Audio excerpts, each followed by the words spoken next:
Hello, welcome back to. I keep saying welcome back, but obviously these are individual episodes I'm doing.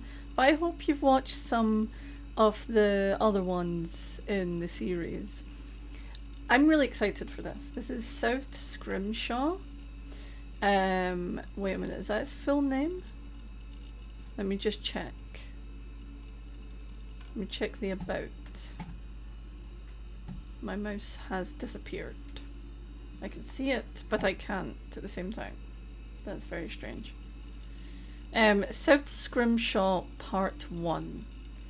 Now, it seems that this is a sort of... just a kind of like... maybe not even interactive, but it just looks beautiful. It looks gorgeous. So I'm excited to just get right into this and see what it's got for us. So I'm going to put the timer on. 30 minutes. Let's go. Okay, I'm hoping that this is capturing okay. I had a little bit of an issue there capturing it, but I'm hoping it's okay. So, South Scrimshaw is a linear read, but there are information tangents to explore. Text of different colour can be clicked to learn more about a subject.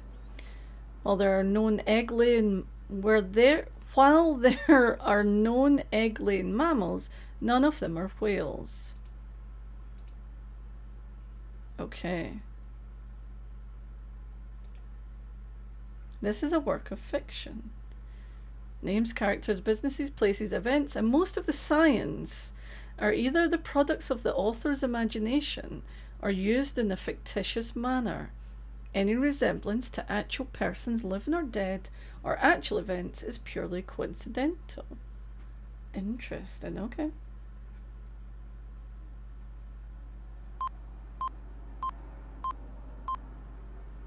Studio Mongoose, produced by the Corporation for Earth Media. Length of media 33.4 sps. Okay. Cool. I might just make myself a bit smaller just to make sure we don't really miss anything.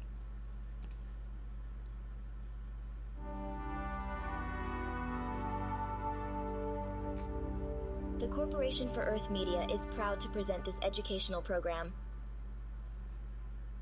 Turn this up a wee bit there. Produced in conjunction with the frontier scientists, engineers, and artists of the Kronos 7 expedition.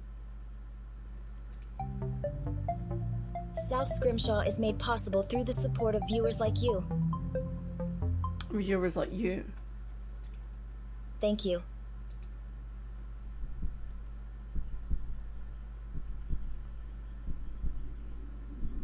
I really don't know what to expect. Chapter 1 Birth. This is very Evangelion-y. I really don't know what to expect with this.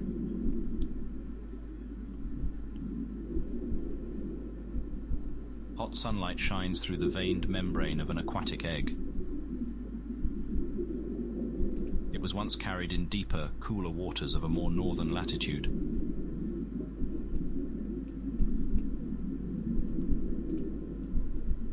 Now it bobs freely in a subtropical shallow.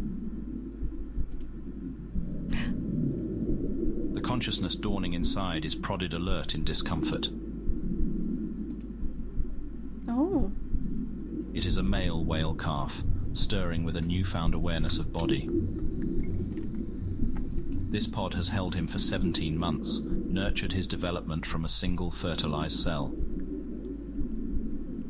I'm so in this already. Now it can no longer support his life. The inflow of nutrients and oxygenated blood has ceased. A once comfortable cradle now pinches at his enlarged form. Big boy. Pushed onto his own faculty, a suffocating urge to thrash wells up inside him. Yet he hesitates. A song booms from the world outside. The powerful powerful low frequency vibrates through his whole body. With the certainty of deep imprinting, the calf knows who is calling. It is his mother. She is on the other side. He must join her.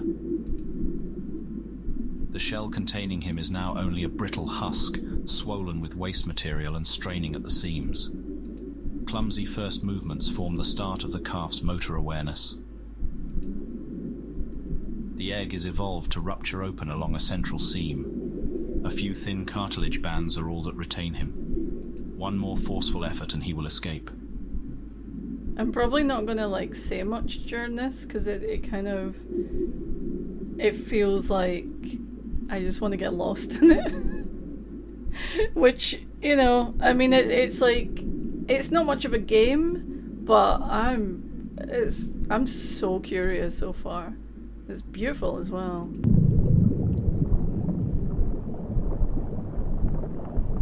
I love how grumpy this guy looks.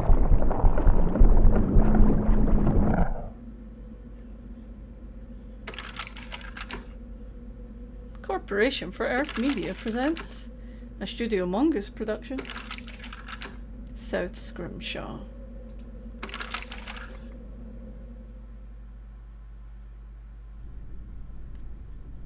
Technically speaking, the whale didn't hatch from an egg. Egg is something of a misnomer. While there are known egg-laying mammals, none of them are whales. There are 4 extant species of egg-laying mammal. They are... Yay! The platypus. We love the platypus. The echidna. Nice. The snorb. I don't think the snorb's real, but I wish it was. And the ribbon snore. Oh, they look fierce. This whale species has a placental connection to the mother while developing. Birthing shell is the term currently favoured in scientific journals when discussing this style of external womb. The outer cartilage folds backwards, shrinking the space inside and expelling the contents outwards. I love that this does have the vibe of like when you have to watch something at school, Creating pressure against the inner membrane until it finally pops.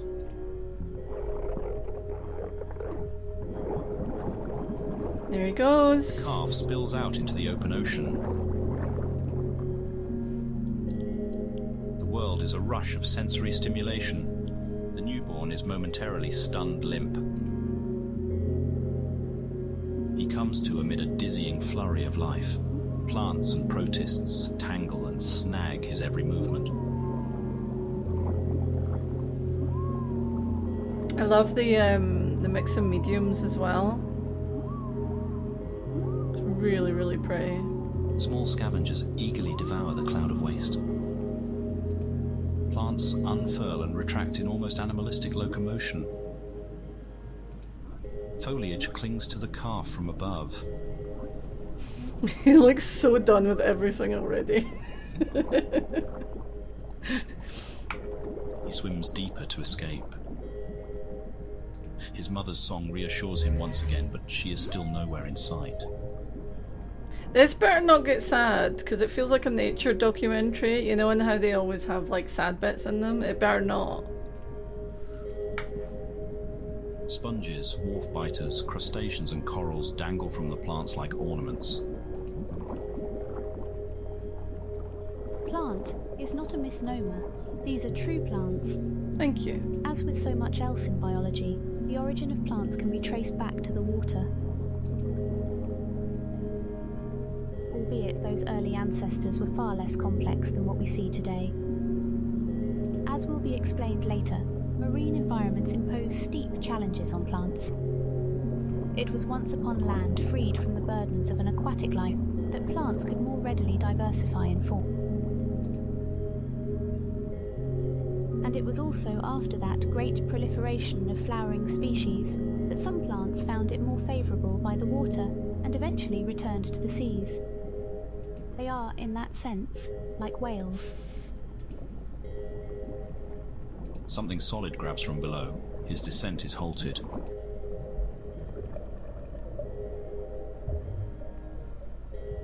He's being lifted back towards the surface.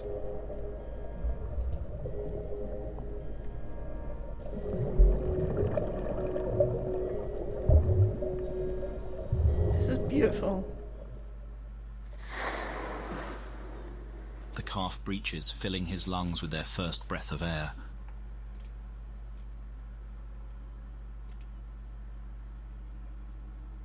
This is the breeding ground of his species. At the year's peak, this wide expanse fills with whales. But today our calf finds the surface empty, except for a very odd clump of plants. No. The calf does not know what to make of it.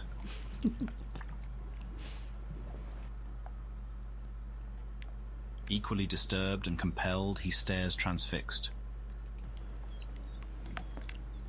Plants continue to tickle his body just below the water. A resident water bug examines him with equal skepticism. There's a little bug.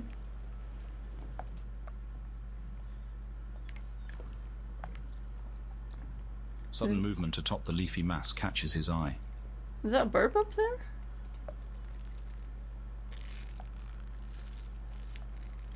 No? Oh yes. It's a big burp. It's all too frightening for the little one. Aww. He retreats back under the surface. His overpowering instinct is to nurse, but he cannot. His exhaustion mounts and fear seizes him. No, little guy. You He can is do lost. it. No. And as if sensing his weakness, tendrils begin to grasp at him. A vine lassos his flute. There is no escape. In a final burst of strength, the calf fights, thrashing, tearing, and uprooting his attackers. A scent of blood enters the water. His mother cries a pained song to soothe him.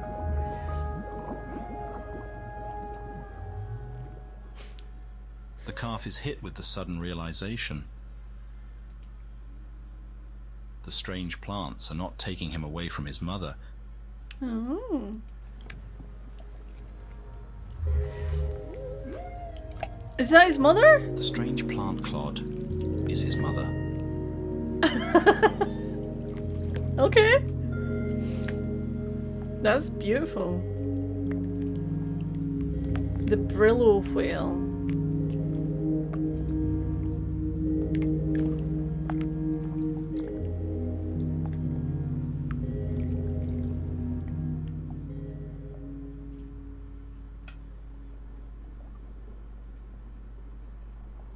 Chapter 2, Anatomy.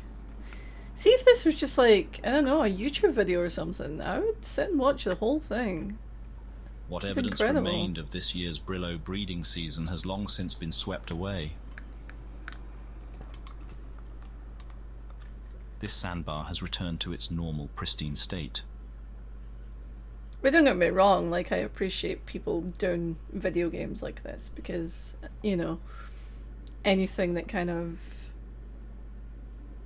Oh, I got a weird bit of hair. Yeah, anything that kind of pushes what video games can be is great. I love it. I love it so much. Save for one unusual pile of rocks.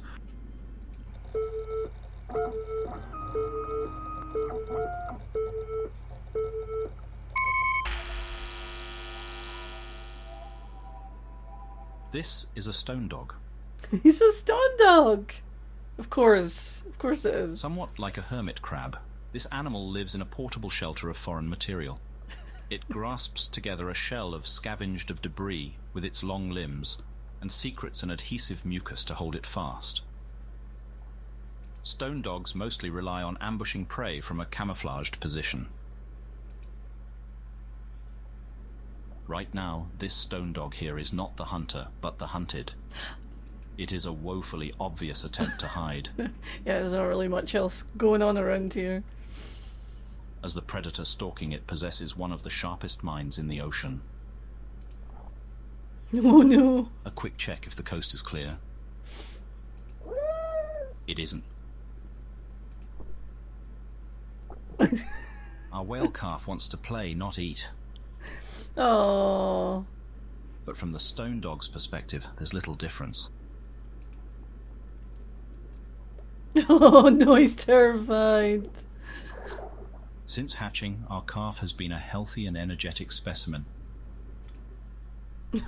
Despite his late birth, no complications are detectable. If anything, his cognitive ability is showing swift advancement. He is very fond of holding his fluke above the water surface. Quite right. There's his mother in the background. Oh. There's his mother in the background. Scattered showers are currently moving through the area. The calf has been emerging frequently for visual inspection since the rain began. He seems very interested in the weather above. A long call reminds him not to stray too far. Brillos have surprisingly keen vision above the water. The calf is quickly able to spot his mother. This is the farthest distance he has travelled from her. It is more than twice that of yesterday. He's getting brave. Today was quite an adventure. Now, reminded of his mother, all this bravery seems to evaporate. He is suddenly anxious to be at her side. He will bring her any interesting objects discovered while exploring. Oh no! And boot it at her face. Oh yeah, there's her eye! She looks really pleased. His mother is trying to rest off another bout of nausea. This play is a bit much.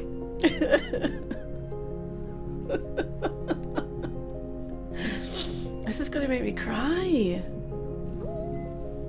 Look at his wee face!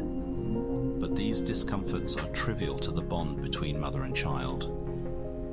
Our neural interface even shows a measurable relief in her symptoms during these interactions. The calf's carefree play is training for future hunts and the essential skills of survival. But it will be some time before he has to worry about earning meals on his own.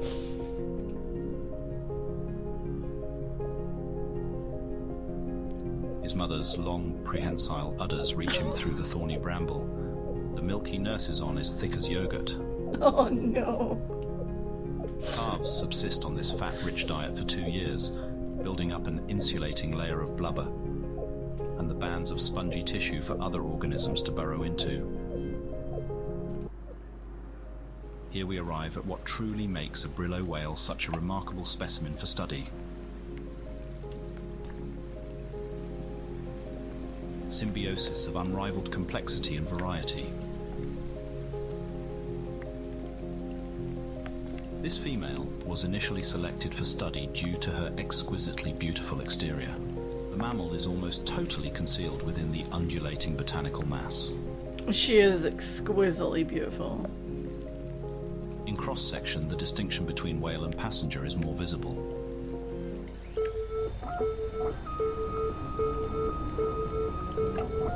Let's see her.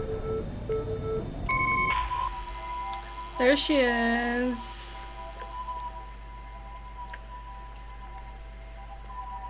Unlike the stone dog shown earlier, this is not simply an external attachment to foreign material. The Brillo whale has an intimate connection to thousands of other living creatures.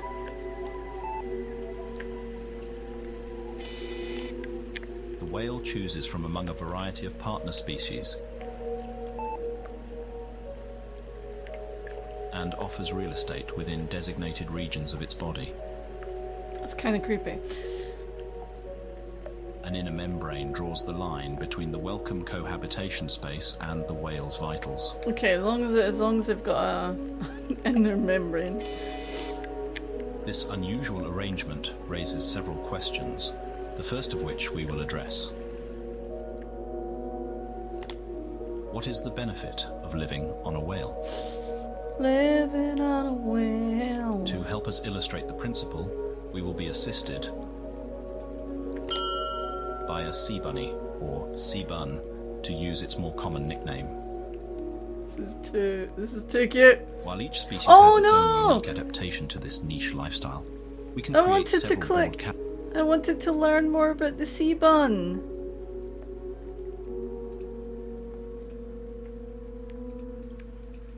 Can I go back?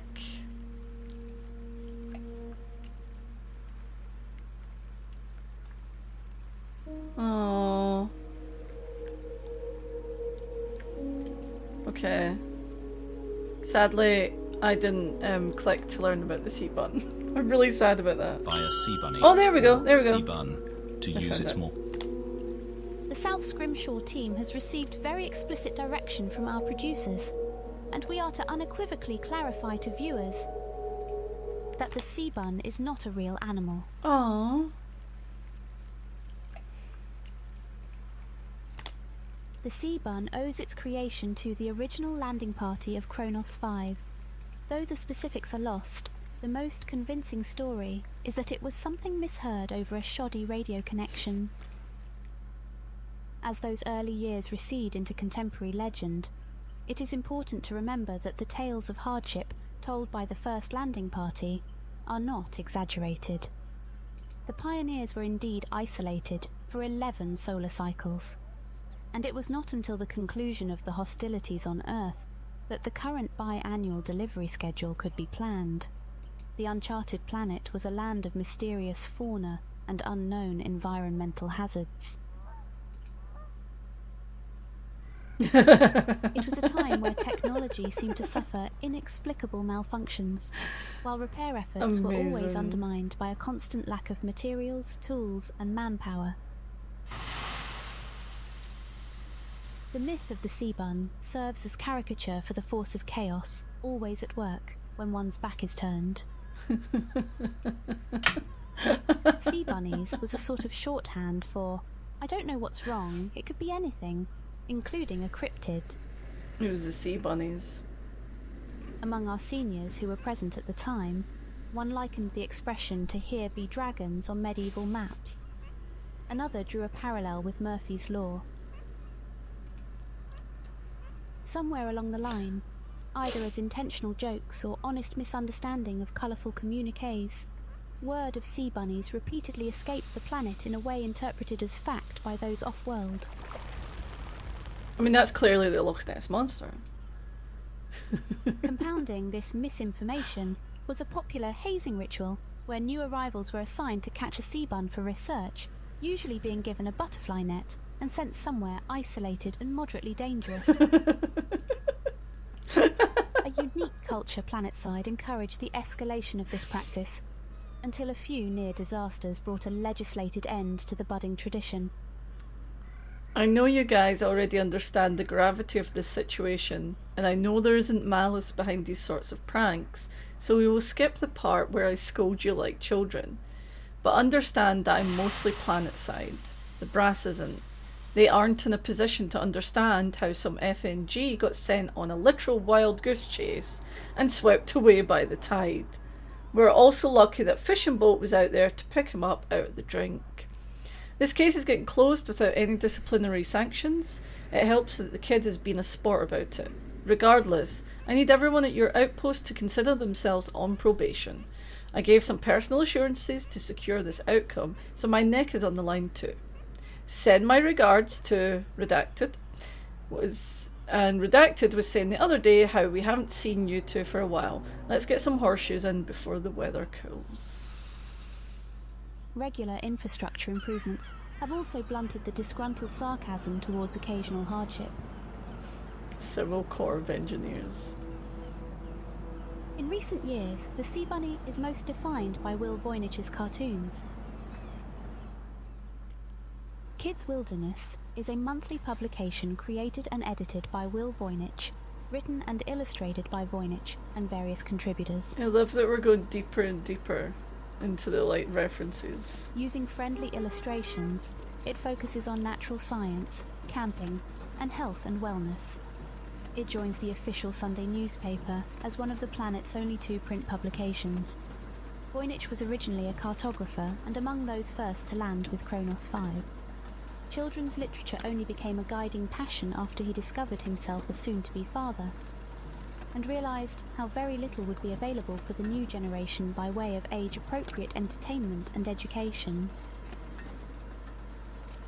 On off hours at the Cartographic Survey Computer Lab, using optical scanners and image editing software designed for map making, Voynich painstakingly constructed his first works. 5 volumes containing every fable he could remember from his own childhood. That's gorgeous.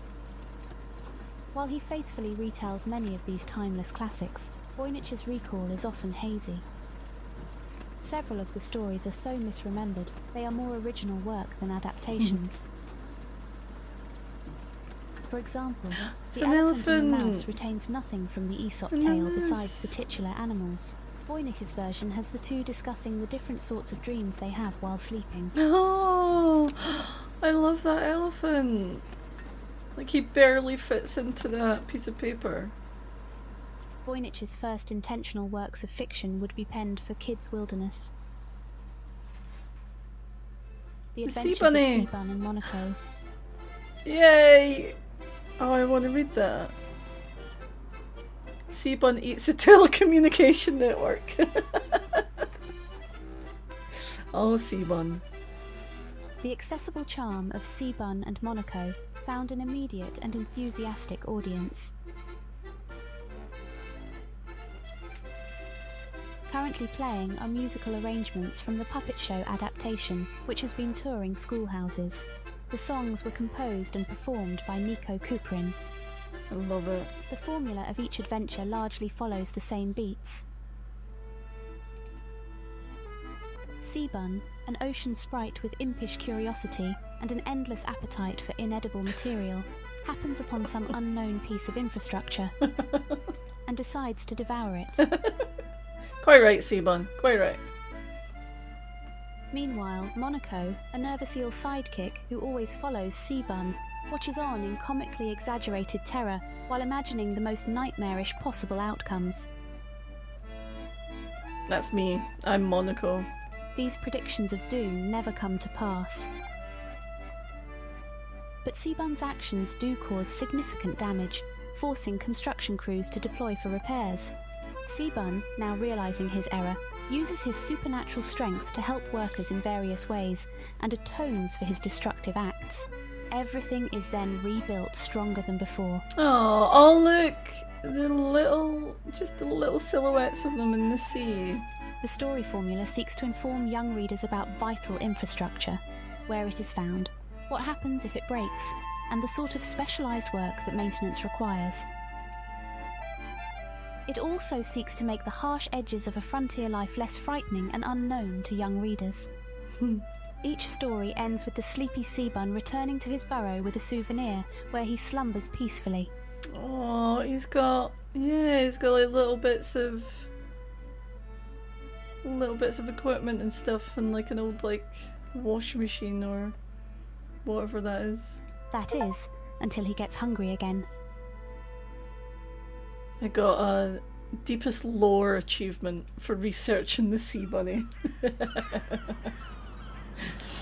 Given how entrenched the character has become in the popular consciousness here, we feel it appropriate that the Seabun help guide our exploration of these oceans. I appreciate that. While each species has its own unique adaptation to this niche lifestyle, we can create several broad categories of benefits such evolution aims to harness. Moving through water takes energy. It is far easier to travel great distance when someone else is doing the swimming. True. Simply hitching a ride can be greatly beneficial. For example, one species of crab only lives on Brillo whales every other generation and uses whale transportation to greatly expand its range. Unless one is the apex predator, the threat of being eaten is an ever-present reality. If one lives as a potential meal, it is very important to be the least desirable, most difficult of meals. Finding alliance with a giant beast and living under its protection creates a very effective deterrence. It's always still possible to be eaten, but hunters now risk facing off with a leviathan.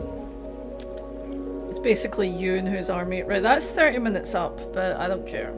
I might play this through to the end, because this is one of the most original, like, captivating things I've seen in a long time. Some partnerships are more proactive. Certain shark, skates, rays and scarps have formed hunting partnership with the Brillos. Depending on how long this actually is, I might split it up into 2 videos. I don't know how long it's going to be at this point, so maybe a slightly longer video, or maybe 2, maybe 3 videos, who knows. They help find and catch quarry, then share in the feast. Pack hunting allows the Brillo to take down larger and different sorts of prey.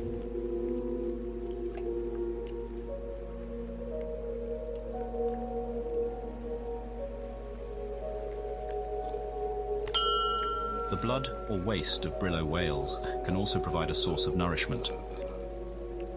This not offered freely. Obviously, a Brillo whale cannot stand to be eaten alive. An Earth parallel is an oxpecker bird on a rhinoceros. The bird may drink a marginal amount of blood That is a real while thing. it cleans off ticks. It's a fair trade for the rhinoceros, as the tick is the far greater threat. Symbiosis. So too, will a Brillo whale expend blood in a beneficial relationship. In several instances, living on a Brillo has evolved into part of an organism's life cycle, and the specific conditions regulated in a Brillo's body are required for a new generation. In some cases, this goes even further. With the biology of the 2 species becoming so enmeshed, it is unclear where one ends and the other begins. But these instances are rare. Spooked ya. Our research team is very interested if these extreme cases represent a functioning system, or the pathological eventuality to such complicated arrangements. All of these riders taking in small amounts adds up to a great expense for the host.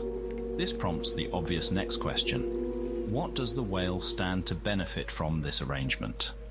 I'm guessing camouflage. This is more complicated to respond to. Okay. There seems to be as many answers as there are Brillo whales, as there is spectacular variety among Brillos. For now, let us approach the answer with specific examples from this mother. The most prominent feature along her body is the wide variety of photosynthesizing organisms.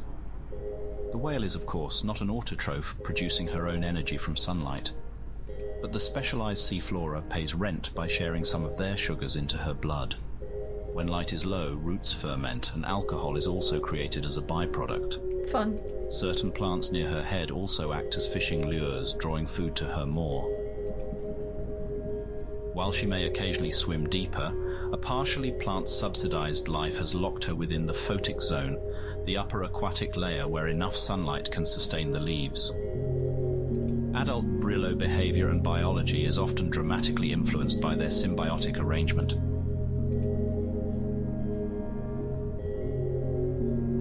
Here we see a blood trilobite. Ooh. This is not an invited guest. A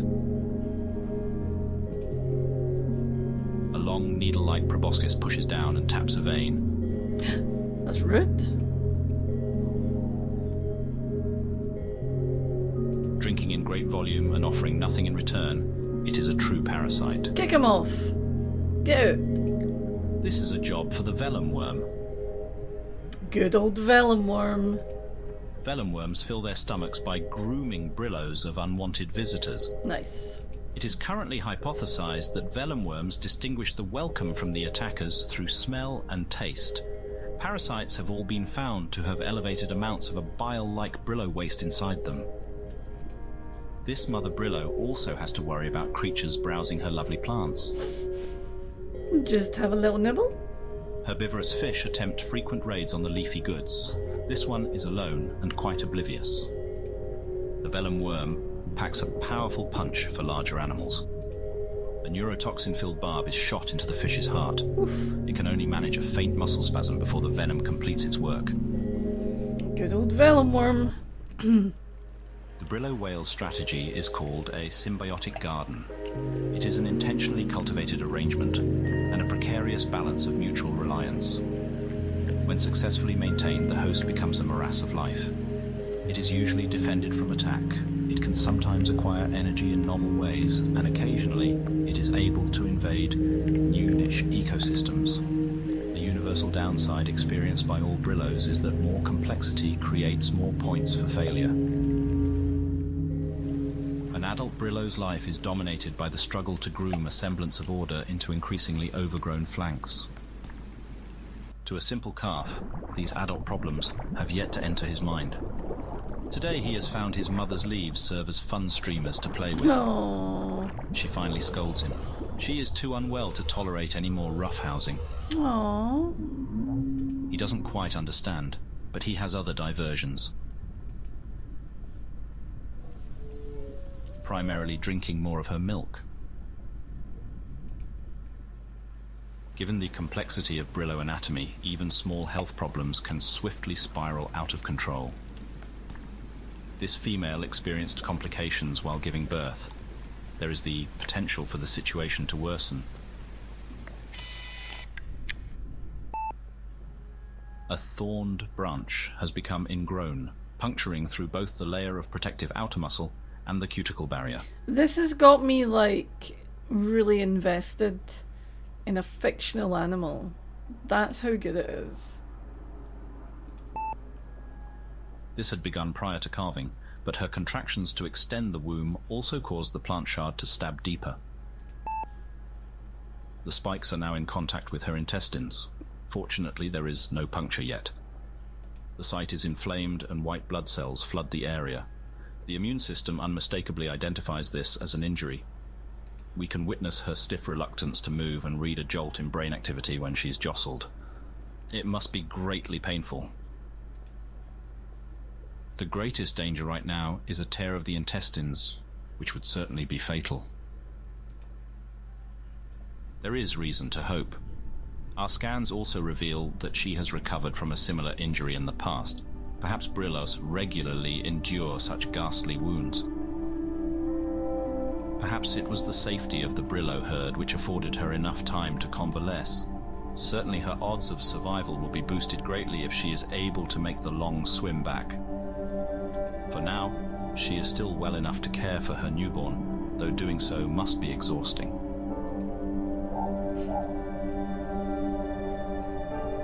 Judging by several physical indicators, this is most likely her first calf. Those Brillos who manage their gardens well can be extremely long-lived. Females can give birth as many as 8 times. If the calf survives, one day he too might also cast his genes forward, his own minute fingerprint on the future's shape. Regardless of whatever metric of success we observers of an outside species might apply, his life will be led by the means it was forged in the crucible of natural selection. That's that's a really good sentence. His life will be led by the means it was forged in the crucible of natural selection. But, for now, a rare moment of shelter.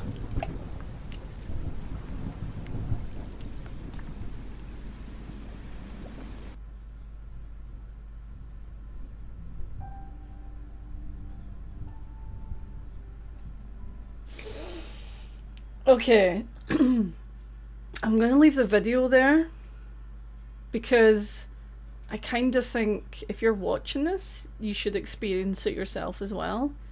And also, this is definitely going to make me cry. Like, I already feel myself, like, kind of bubbling up. Just because it's, like, so beautiful. And I don't really want to cry on video. So, this is one of the most unique things I've ever seen. I'm not sure it's a game, you know. I like the sort of clicking through to learn more. That's a really cute feature. Um, I don't. But yeah, I don't think it's a bad thing that it's a game. This is so unique, and I'm really surprised that I've never heard of it before, not heard anything about it. Um, Obviously, this is in very, very like well reviewed on Steam, and I can understand why. This is the kind of thing where I will dive into the creators and find out what else they've done. The art is so beautiful that, you know, clearly it's done by someone incredibly talented. And I want to know more. I want to know what they've been up to. I will obviously play to the end of this, because it's so beautiful. I'm actually really hungry as well, so I probably need to go and get some food. But yeah, stunning, absolutely stunning, really unique. And this is why I'm loving doing this series, because I'm finding things like this that I probably never would have played otherwise. And it's beautiful. It's stunning. Check it out for yourself. Please check out my other videos as well. The games that we're playing just through the sort of Steam highest voted are so varied. It's great. It's put me out of my comfort zone in good ways and bad ways.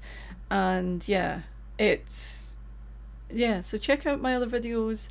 Please leave a comment. Let me know what you thought of this. Let me know if you've played it, because I'm kind of a little bit speechless. I know I've just spoken a lot, but I kind of don't have any more words. It's so beautiful.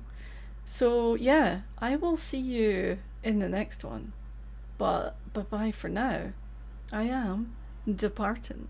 Bye.